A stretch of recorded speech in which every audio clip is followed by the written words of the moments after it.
यह कहानी यह सीख देती है कि चाहे किसी व्यक्ति में कितने ही गुण हो, गुणवान वही होता है जो अपने माता पिता की सेवा करता है। गांव के पनघट पर चार औरतें पानी भरने आई। पानी भरते भरते वे एक दूसरे से बातें करने लगी।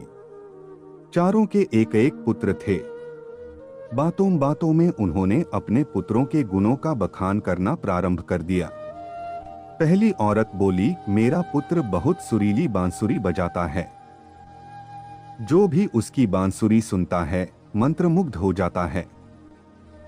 मैं ऐसा गुणवान पुत्र पाकर बहुत प्रसन्न हूँ। दूसरी औरत बोली, मेरा पुत्र बहुत बड़ा पहलवान है।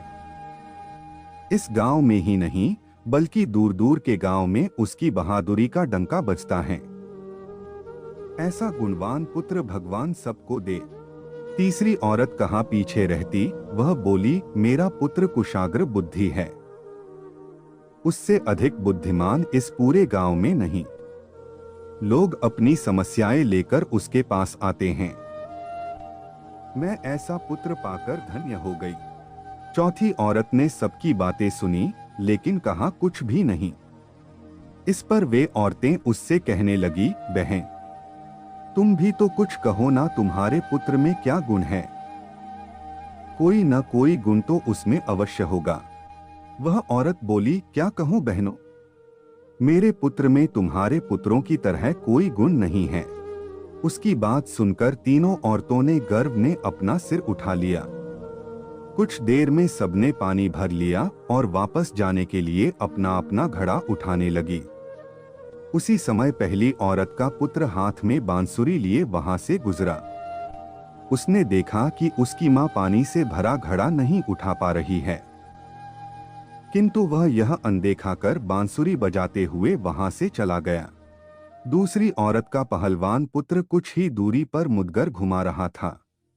उसकी मां कुएं से घड़ा उठाकर जैसे ही उतरी, उसका पैर फिसल गया।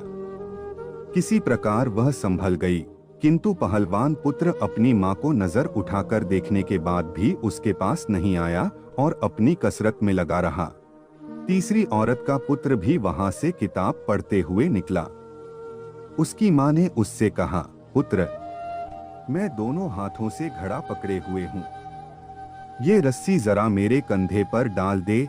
लेकिन वह अपनी मां की बात अनसुनी कर वहां से चला गया।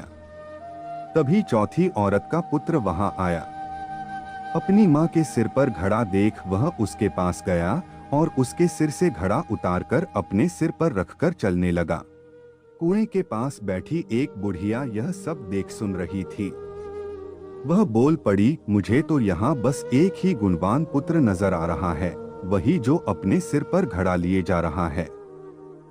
माता पिता की सेवा करने वाले पुत्र से गुणवान पुत्र भला कौन हो सकता है?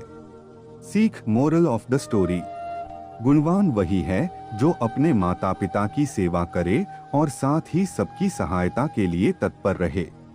फ्रेंड्स, आपको ये माता पिता की सेवा पर कहानी कैसी लगी? आप अपने कमेंट्स के द्वारा हमें अवश्य बताएं। ये हिंदी कहानी पसंद आने पर लाइक और शेयर करें।